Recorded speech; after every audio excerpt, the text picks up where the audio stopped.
All right, welcome back to the Vancouver Special Podcast. We're on episode 6, where we talk about real estate in our city and how it connects to our social and interpersonal lives. You might notice if you've been watching for a little while, we have a guest today, our first inaugural guest, Woohoo! Jessica Kuan. And you guys know Michelle, my co-host here. Hi, Yeah, so in this week's episode, the timing seems so perfect because there's been a lot of updates on the mortgage side of the equation over the last few weeks. We booked you a few weeks ago, and it's like the powers that be, CMHC, the government, they're all watching our podcast. They know exactly who our guest is going to be. They're listening. And so we have Jessica Kuan here.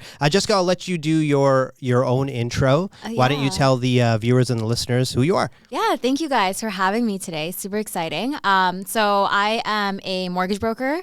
Been doing it for over 7.5 years now. With Clear Trust Mortgages, I have a team that I run with my business partner called Signature Mortgages.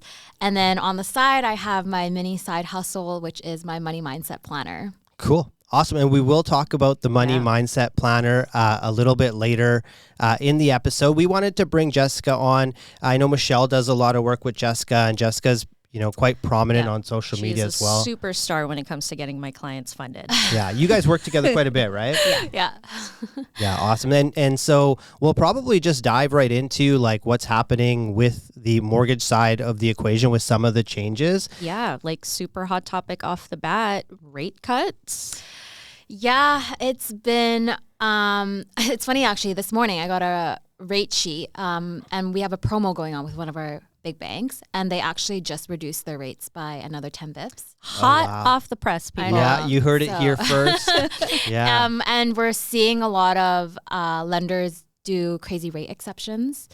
So we are really seeing rates start to come down. Typically, what we see is Bank of Canada will cut interest rates, and that immediately affects the variable rate.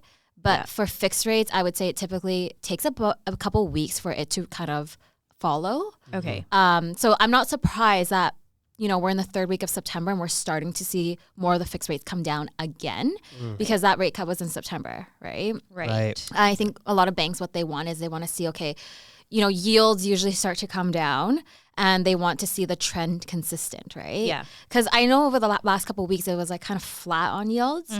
But expectation obviously is more rate cuts in the future, which means, of course, fixed rates will probably also come down too. Because the banks are doing all their calculations, making sure they're earning their interest appropriately based on what they need to do. So touching a little bit on what you said, where the rates will affect variable rates, but not necessarily fixed rates. I know a lot of people don't really understand how that works. So can you kind of lay that out in a very basic ways for people to understand? Yeah. So, and it's funny because a lot of times clients will say, oh, I'm going to wait. And they want a fixed rate for many reasons, let's say. And they'll say I'll wait for budgeting. It is great for budgeting. And I think a lot of times clients will say, I'm going to wait until the Bank of Canada cuts their rate because I heard in October, for example, they're going to cut it by 0.5%. So my fixed rate is going to come down by 0.5% too. And the Bank of Canada's rate cuts have a direct correlation to variable interest rate. So the prime interest rate will come down, which means, of course, your variable rate will come down or go up. Fixed rates, on the other hand, have a direct correlation with bond yields. So when yields come down, that's when we see fixed rates come down. But the yields, they change on a daily basis. Like we'll see them peak up by 10 bips and then 5 bips. It will come down by 5 bips the next day, or 20 bips, whatever it may be. But that doesn't necessarily mean immediately the big banks are going to cut the fixed interest rates, right? Right. Here's a question for you. Are you still suggesting fixed, or are we in variable mode? Great question. Honestly, it really depends on the clients. And we just kind of give them the pros and the cons of each. And they make that final decision. It's really dependent. Like, for example, a client who has, strong income, but they're not maxing out their budget. Right. We have talked to them and we know they can take on higher payments. They just don't want to. I would say, yes, you might have a little bit more flexibility to take on a variable rate because as much as we think that rates will come down, or we know, but what if rates come up, right? Like we didn't expect rates to go up so quickly in the last 2 years. Right. Yeah. So I always ask them, okay, if rates were to come up, how would you feel? Right. Versus let's say another client who is single income, household income, and they're maxing their budget, it's like, yes, as much as I want to say like, you know, we are expecting rates to come down, but what if the opposite happens? How would you feel about those payments, right? Yeah, it's a risk tolerance thing. 100%. Yeah. So then deeper layer of that, if somebody's like, okay, I want to explore the variable rates, do you then recommend a true variable or like the fixed payment variable? I personally would, it depends again, but if they can do a variable that will actually fluctuate with the payments or the interest rate, I would say, better, because I want them to stay on the amortization schedule. Right. Yeah. So true variable. Because, yes, true variable rather than Adjustable static. payment. Yeah, adjustable payment, because it is really nice. Like if a client who is on a single household income, but they're like, I still really want a variable rate, it's like, okay, maybe we'll do static. Yeah. You know, your payment stays the same. It's great for budgeting, but you have to understand that your amortization might increase, right? Yeah. Then it's really up to you. Like you got to be responsible enough to call up the bank and say, hey, adjust my payment, or hey, I'm going to do a lump sum. Yeah. Because what you don't want is to, you know, be paying into your mortgage. And next thing you know, your amortization is 99 And years. nobody does that. I know. Well, the thing is, nobody does that, right? They don't realize their amortization is getting extended so much. I find for me, like I had one adjustable, one static. As much as painful as adjustable was throughout the process, I was better with that. Yeah. You know, like I just knew that I just had to earn more money and keeping my amortization the same. What do you think about all of these changes with the 30-year amortization now for insured mortgages, and on new construction, everyone can take 30-year amortization? What do you think this is going to do for real estate prices? I think that this will help a lot of first-time buyers get, you know, that slightly higher price point. I do think it might start to increase price points. Yeah, like is it truly helpful? I guess is the question, right? And you know, it's funny because I've had so many of these conversations with so many of my first-time buyers who are putting less than 20% down, and they're interested in, okay, well, what can I get with 30 years, right? Right. And it's not a significant difference.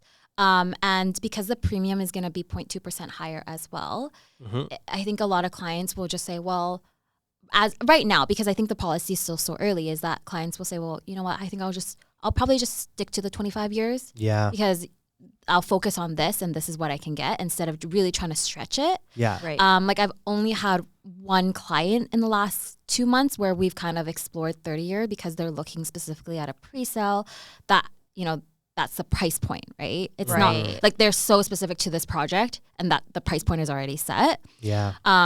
So yeah, like I don't think that a lot of clients will really opt to do 30 years, to be honest. Right. Yeah. Right. Michelle, what are you finding? Like, are people excited about these changes, or? Well, I think off the bat, the initial reaction from consumers is this is exciting because there's more options for me. Like when they're talking to their broker or to their bank, they're seeing, okay, I have 5 different scenarios to choose from. And then Jess, I know your team is really good at this, walking them through each scenario, pros and cons, basically giving them the information about what they're signing up for.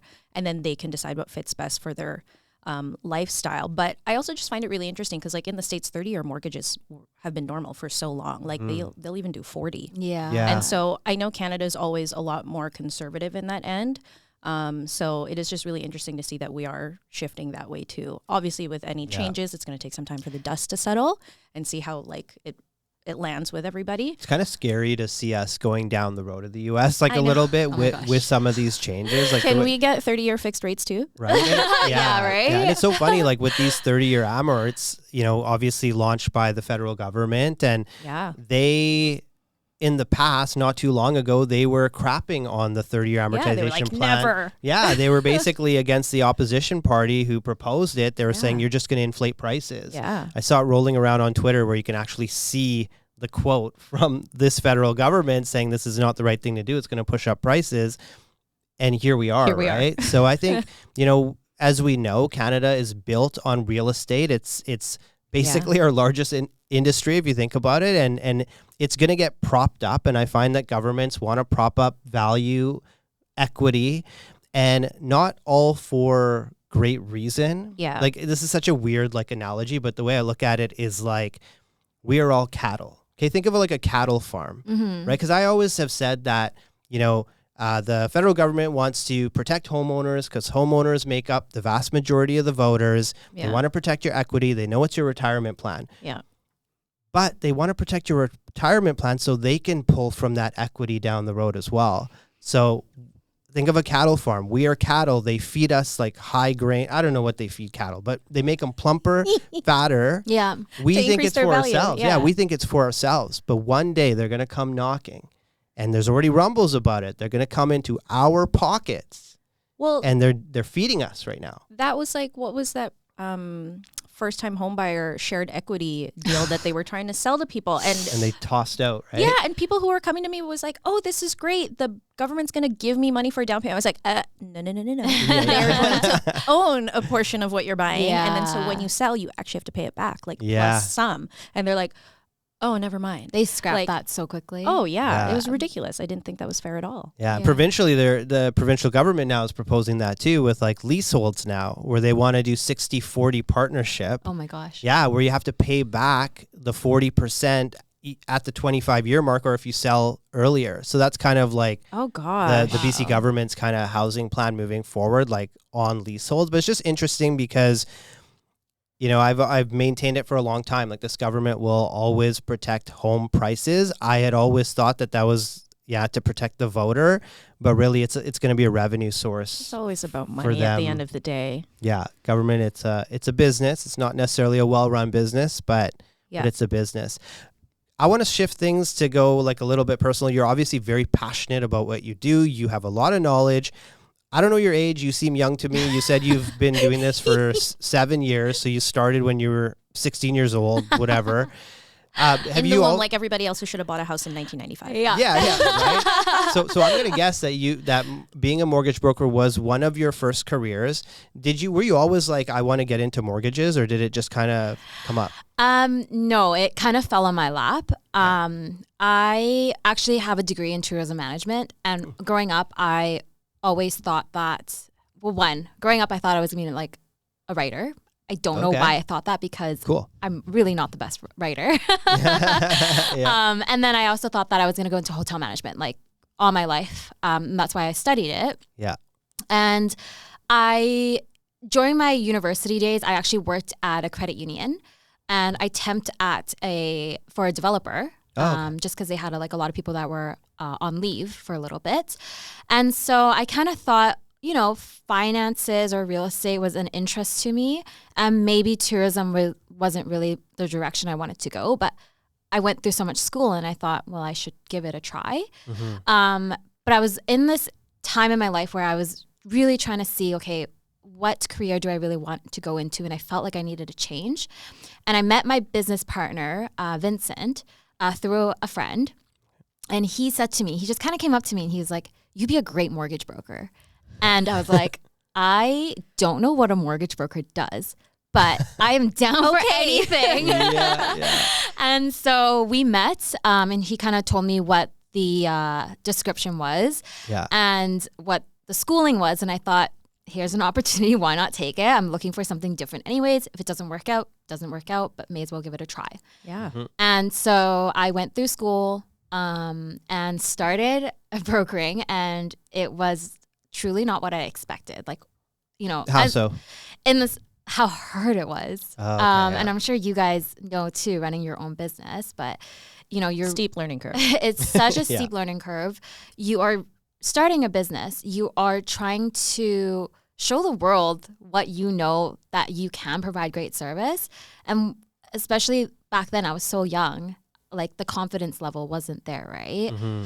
Did you find like people wouldn't take you like as seriously and stuff like that, or bit of a challenge? Like, you meet a lot of people. I think people didn't take me seriously. I was a young girl too. Yeah. And so I think a lot of people thought like, oh yeah, you're just like an assistant. Yeah. And I still get that sometimes. Crazy. No, actually. Watch yourself. Yeah.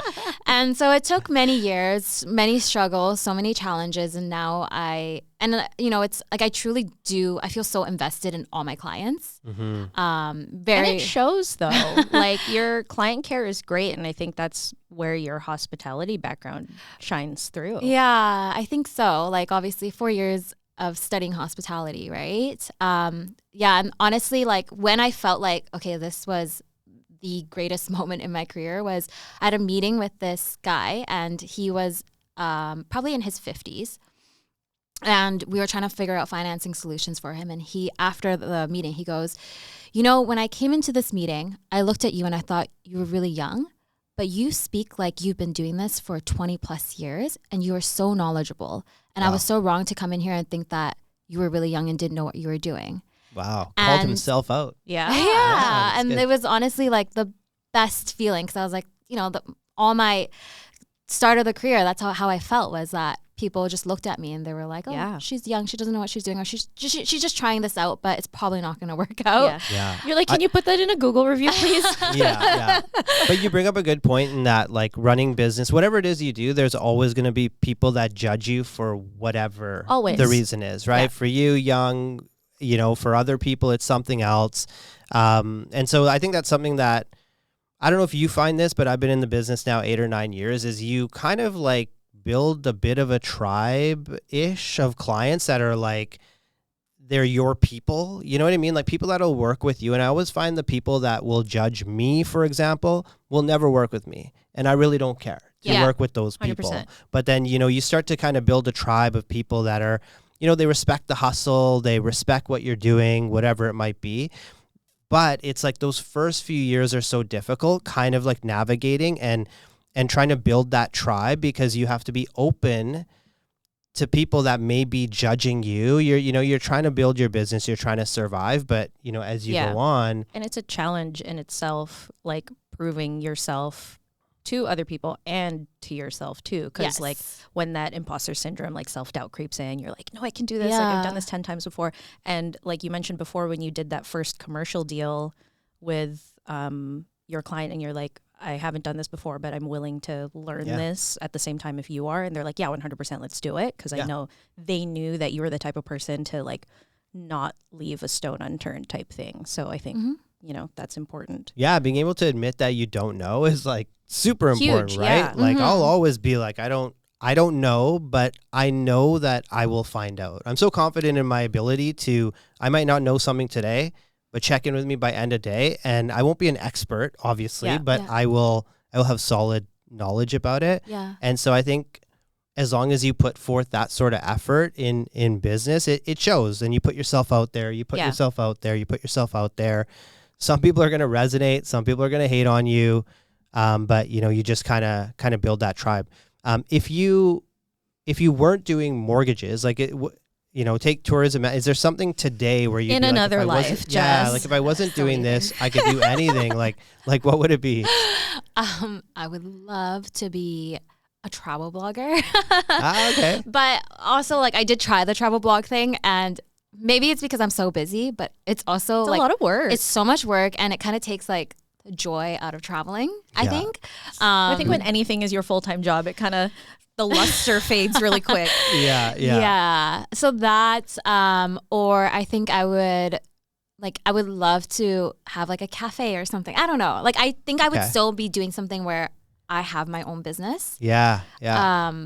But what it is, I don't know. Would you say still service oriented? It will probably be still service oriented. Yeah. I don't think I've asked you, like, what would you do if you weren't a real estate agent? Well, I know what your former career was. It was in healthcare. What would you do if you weren't a real estate agent? I would probably be in fashion.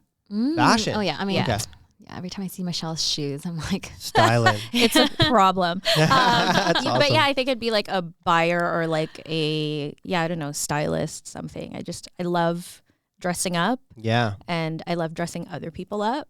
Yeah. Especially when I'm spending not my money. Yeah, awesome. So that would probably be mine. What about you, Hasan? I think for me, like, I've always been interested in like sports, and I was like, you know, I played a lot of hockey growing up. I think I would want to be like a sports agent, not necessarily a scout, but like yes, we talked about this. this. Sports agent, some sort of lawyer. I like to debate, to be honest with you, and sometimes I'll debate just to debate. I can see that too. Right? Would you go? Would you be am I argumentative? Is that what it is? I am kind of, right? No, not that. I think it's like you love negotiating, like, you know. Yeah. Yeah. I'll very often take the opposite viewpoint just to take the opposite viewpoint. Devil's advocate. Yeah. Like I'm the contrarian. Someone will say something and then I'll try and like poke holes in it. Yeah. Just cause like, I swear I'm a fun person. So you'd be a great defense lawyer. Yeah. No, but you know what? I don't think I could be a defense lawyer. Like if I knew my client was guilty of a serious crime, I couldn't back them up. I don't think, I think it takes a very certain type of person to be able to do that kind of work. But I wouldn't want to be a public defender because I wouldn't want to fight for governments and stuff like that either. So I guess I would freelance. Yeah. Freelance lawyer. I guess. Sabbatical for half a year. Exactly.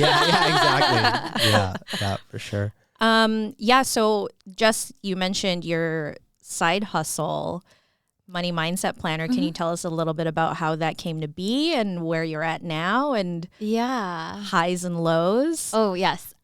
So my money mindset planner, I started. Why don't you show it off for the cat? Hold it up there. So show it this off. is what it looks like. Give it a twirl. Nice. So I started this planner I started working on it in January of 2022. And the reason I started was because I don't know why, but in like those last couple of years as a broker, like 2021, 2020, during COVID, my phone calls with my clients were like an hour. And it would be like 20, 30 minutes about mortgages. And then the rest of it was, Jess, I need to save more down payment. Can you do a budget sheet for me? Can you tell me, based on my income and, you see how much I'm spending, can you tell me how much on a monthly basis I should be saving? Or questions like, oh, what do you invest in? And I'm like, okay, this is a little beyond my scope. But I was never shy to share because I just enjoyed talking about it. And one very common one that kind of bugged me, like in a way where I was like, why do people not know this? Is, what's the difference between a TFSA and an RSP? Oh my gosh. And it was like almost part of me was like, I want people to understand how it works. Like, and I would see clients that have like huge down payment, like, or huge savings in just a savings account. We're sitting in a checking account sometimes. Like me being me, I'd sometimes even be like, I don't want to overstep, but like, have you heard of these accounts? Like it's the same idea if you want liquid, but it's a much higher interest rate. Like you could be earning X amount on a monthly basis. Like just putting it out there. So then I kind of thought, okay, what if I created something for people to just be able to learn a little bit more about money, just the basic foundations, because I felt like people kept asking me because they just wanted a basic answer because I know that I have the ability to break down mortgages in a very simple way. Right. So I think people wanted that on the finance side. Yeah. And so I thought, what if I could do that? And so starting January 2022, I made it a goal where I said I wanted to create a budget planner, one that I could share with my clients. And then it kind of just snowballed into me creating this like physical planner. Right. And I worked on it the whole year of 2022 and I ended up launching it in November 2022. And that was version 1. And first year, 2023, of just getting the planner out there, it was a lot of fun. But my first version, like there were so many things in it that I just kind of was not super happy with. Like I knew I wanted to make changes, even just the way it was printed, but I was rushing myself to get it out before 2023. Right. So I had like a local printing company that helped me, but it was very costly and it wasn't kind of the way I imagined it.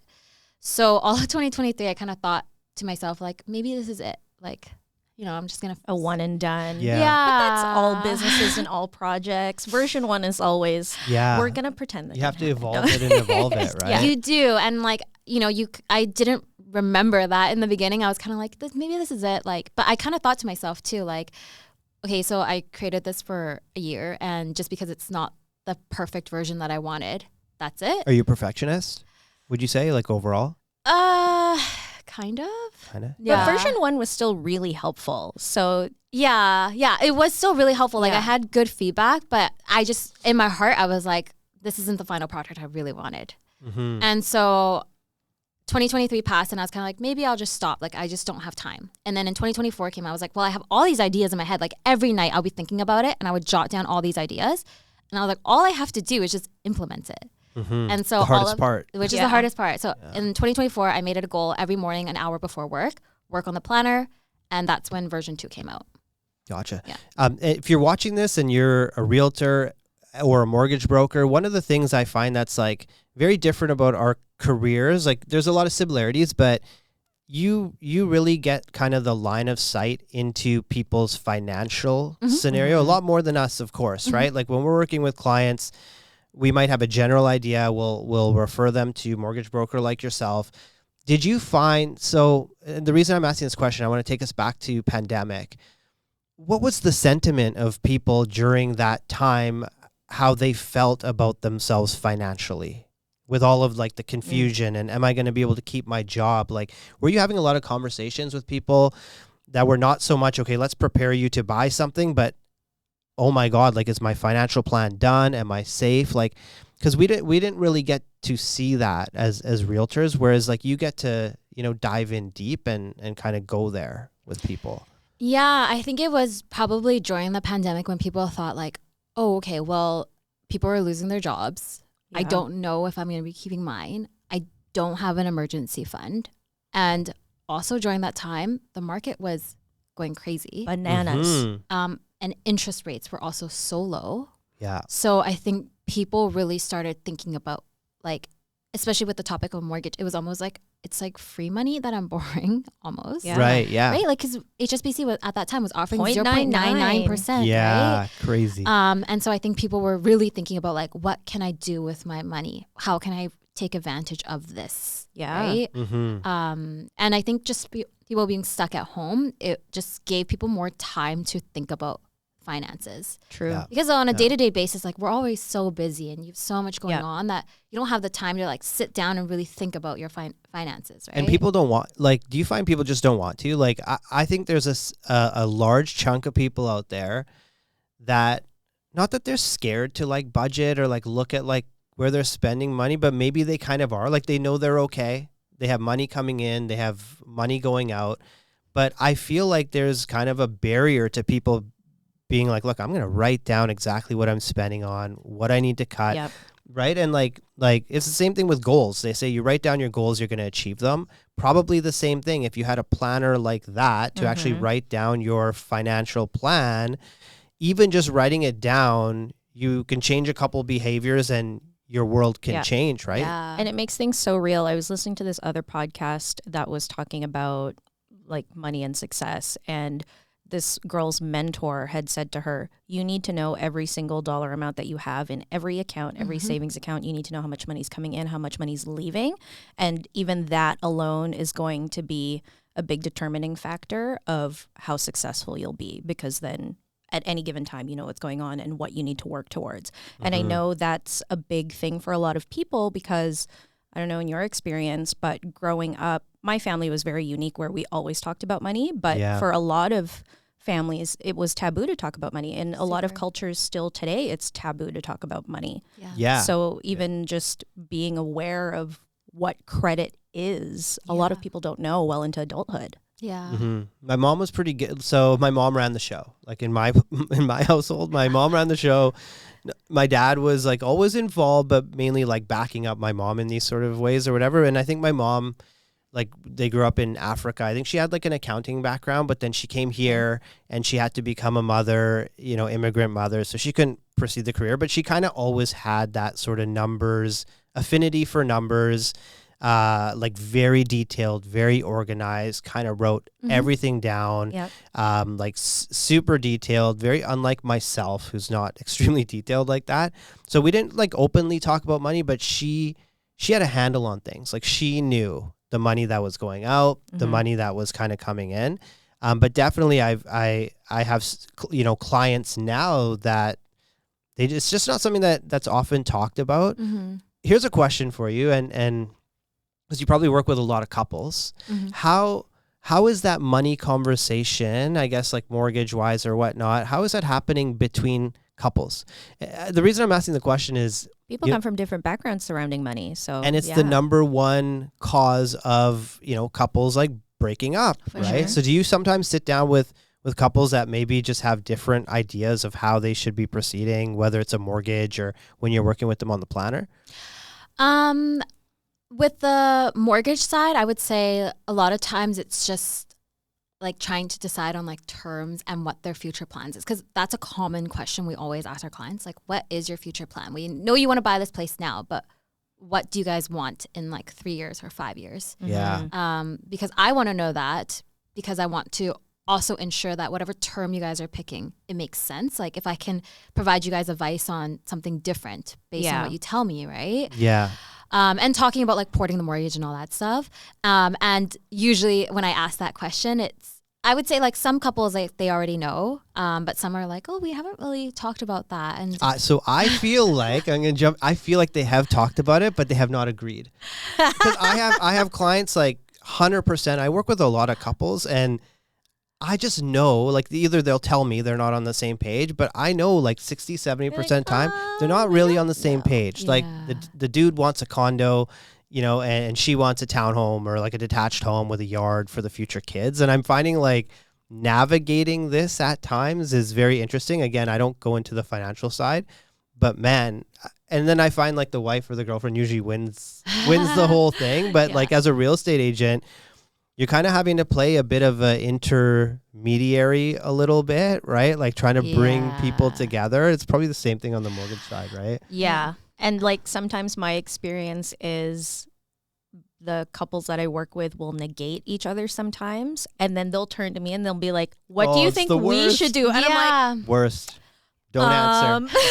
Plead the fifth. Or, okay, one awkward thing too is sometimes like when they're early in the stages and it's like their first home and it's like, oh, how much down payment are you guys comfortable putting in? And then it's like, you can tell it's like awkward because they don't, like the guy wants to be like, kind of show like I have money. Yeah, totally. And then the girl, like, you know, it's just, it's funny to kind of see sometimes. And I always encourage like, okay, well, before we begin, you guys should probably talk about these things because I want to make sure you guys are on the same page, right? And another common thing is also, and I always encourage my clients, and I try to keep it very light, but it's like, okay, you know, like what is the worst case scenario? Like if you guys decide not to move forward in the future together. We're breaking up. How is this going to work out, right? Especially when people aren't putting equal money into the property. Yeah. So you have to go there. Yeah. And like those are conversations I want people to have because I don't want something to happen and then you guys are like, oh, no one brought this up to me, right? Yeah. But obviously, I always say like you do need to talk to a family lawyer about this and pre-plan, and it's always just about worst case scenario. Or sometimes if it's like a couple, but then only one person's parents are helping, and then so it's a question of who goes on title, especially if they're maybe not married yet or like permanently committed to each other. Yeah. Where then we just go talk to a lawyer and then come back to us once you decide how you want to structure the title. Because I was like, I'm not touching that with a 10-foot pole. Yeah, that's come up with me a few times where people will obviously ask advice like outside of the scope of what we can do, but in that exact scenario.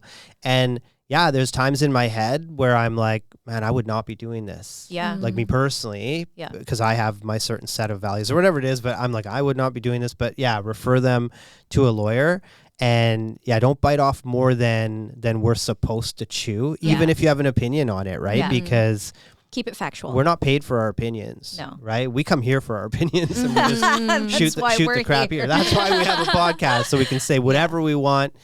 But yeah, so it's just get a prenup. No, I'm kidding. It's Well, like a common thing is just like a lot of people don't realize like you can do a cohab agreement. Yeah. And that will save yourself. Like, yes, you have to put in a little bit of money, but I find that if you do that, the likelihood of also like it really just helps strengthen your relationship, I think, because it eases some tension too. For sure, because now you know like whatever happens, we have it planned out and we agreed to this at the best stage in our life. Like we were happy we're buying a place where we don't hate each other. Yeah. Exactly.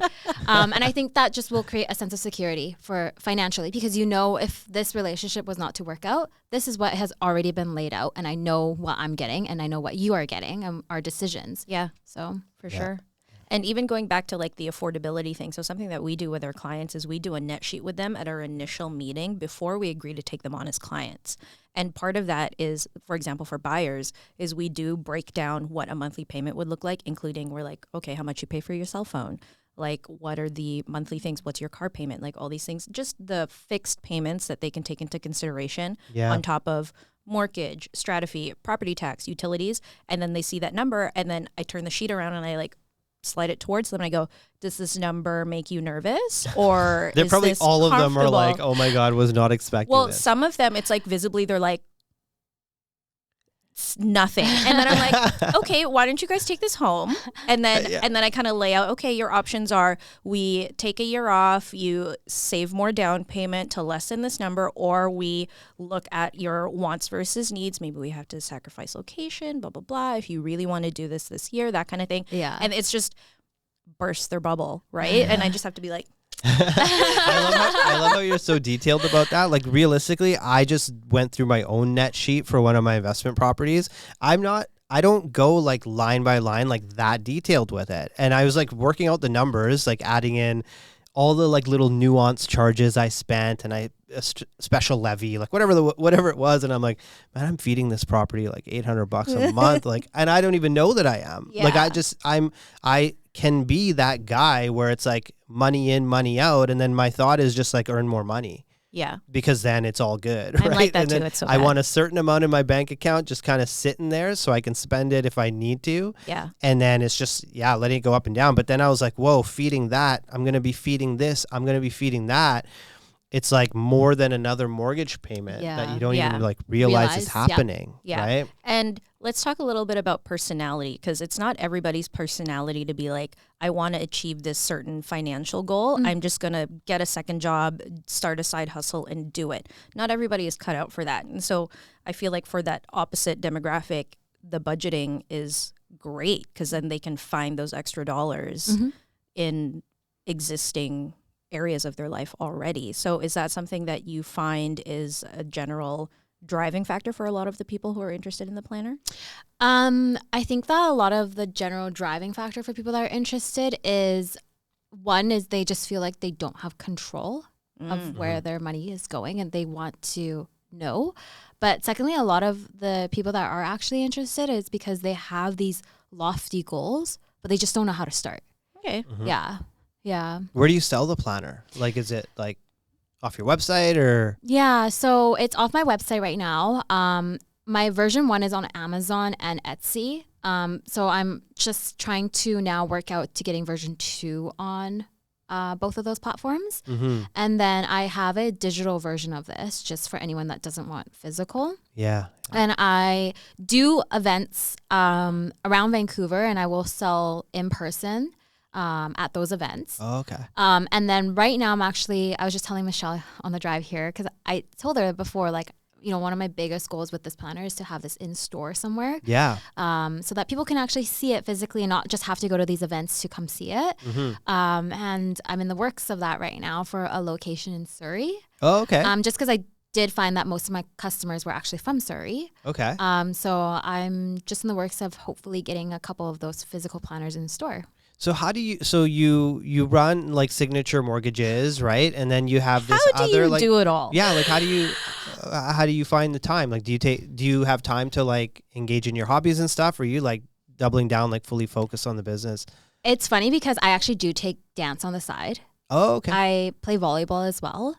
And I feel so unproductive. Superwoman. You should have told us that we're going to feel unproductive bringing Jessica onto that. But honestly, I'm also like, I'm kind of like, I always have to be doing something. And which is why I feel like I started this, because to me, it's like when I was in university, I had like 3 part-time jobs and I started like a clothing business, right? Oh, okay, so I'm cool. just This is in your DNA. Yeah, like I'm just the weirdo that like just has to be doing something. But I get to have a lot of help. So with Signature Mortgages, I manage with my business partner a team of 30 brokers. Wow. But to help ensure that we're also able to full-time broker, we do have a full-time trainer.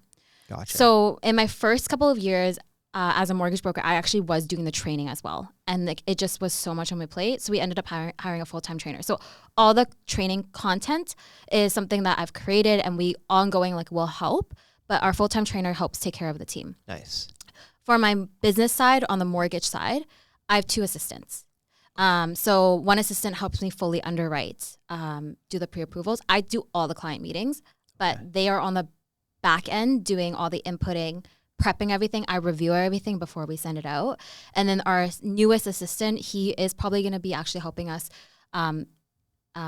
get more business. But right now he's actually helping a lot with the admin stuff. Gotcha. So that's taken a lot off our plate. And Jess's turnaround time for all of my stupid questions is fast. so fast. And I've seen her calendar, and sometimes it's like back to back to back to back 30-minute calls with like all first-time home buyers. Yeah. Can you imagine if you had to talk to first-time home buyers all day? I love talking to first-time. I love it. No, it's a process. It's lengthy. There's a lot there. Yeah. There's a lot there. Yeah, and then with the mortgage side, so I run that myself.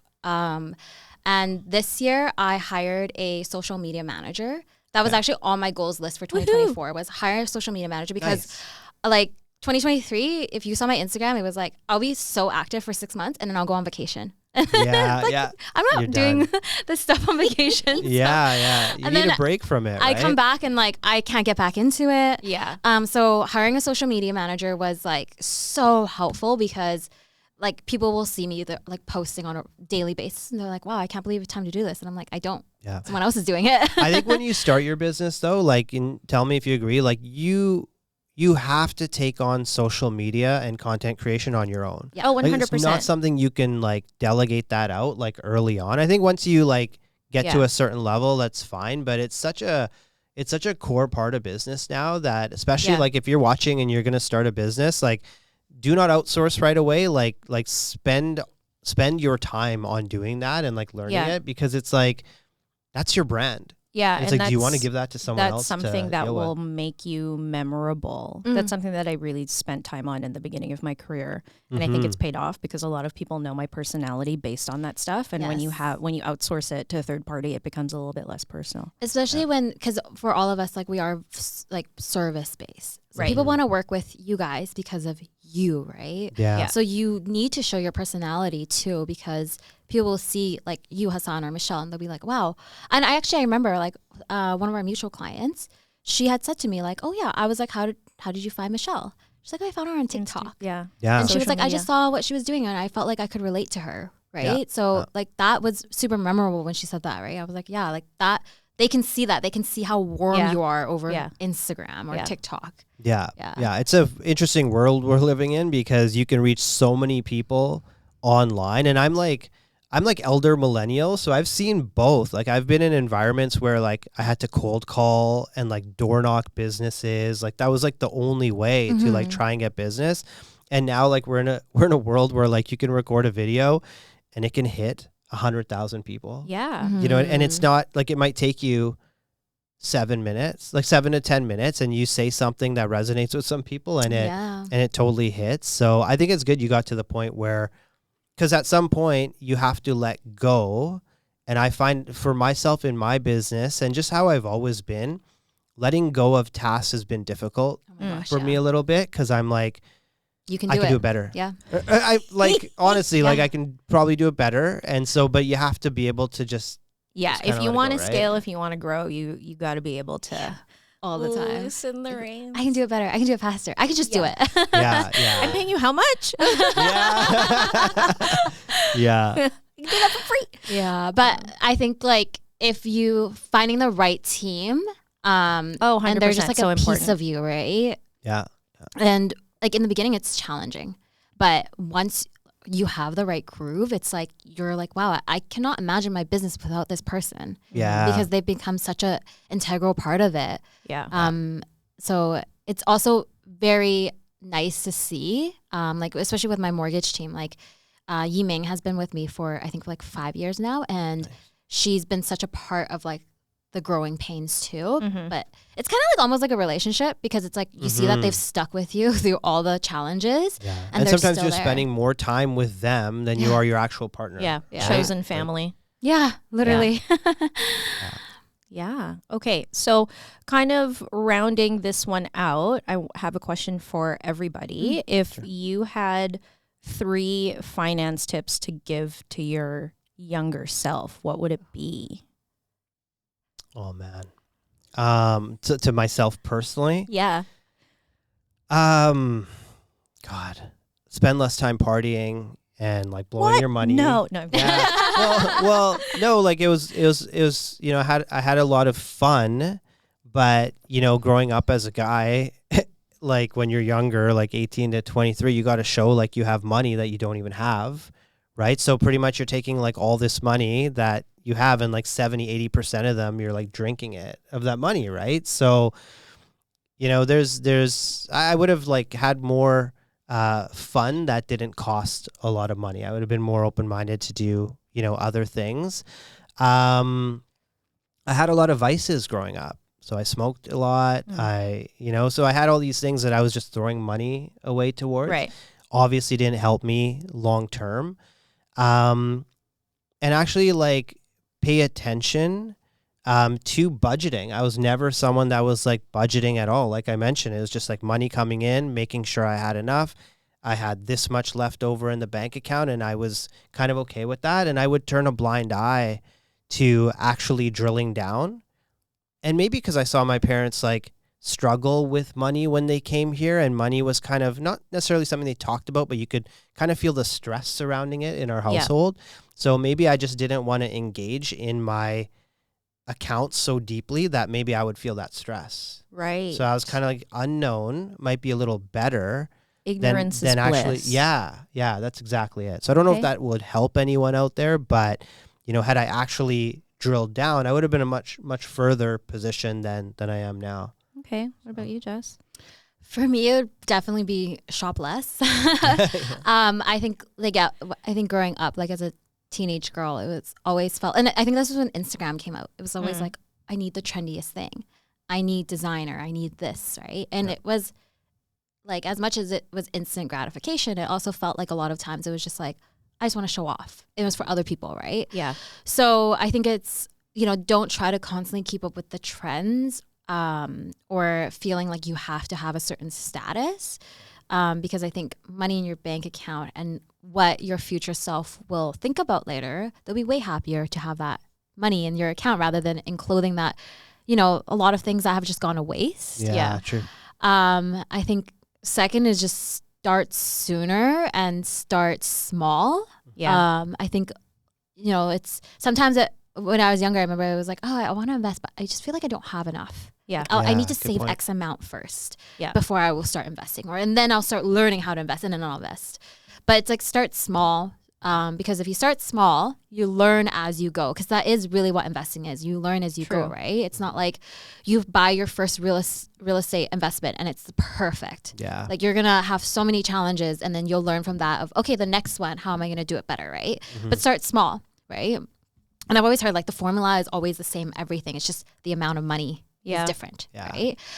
And then the third I would say is probably maybe like having it as a topic in my family, like bringing it up more, because like in my family, it wasn't something that we talked about. Yeah. And now that me and my sisters are all older, like I feel like we do talk about money a lot more. But I would have loved to see it as a conversation in the household when I was younger. Yeah. Right. Yeah. How about yourself, Michelle? Very reflective of what you said, Jess, as far as like shop less. I spent a lot of my money shopping on clothes and shoes. And then also be more cognizant about saving when you don't have as many financial responsibilities. Because I was like, you know, working 3 part-time jobs, going to school, and then get my like $2,000 paycheck. And I'm like, let's go to Louis Vuitton. And because I'm like, I have nothing to pay for. So I'm like, okay, let's just drain it, right? So I wish I didn't do that. Not that I did it often. I did it as a reward for myself, because something that my parents did instill in me for ever since I was little was like, save your money.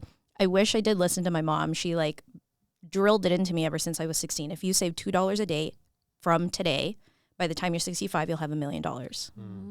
And I was like, $2, like that's nothing. I'll just catch up when I'm like older. Exactly. Yeah, good point. No. So I wish I listened to my mom.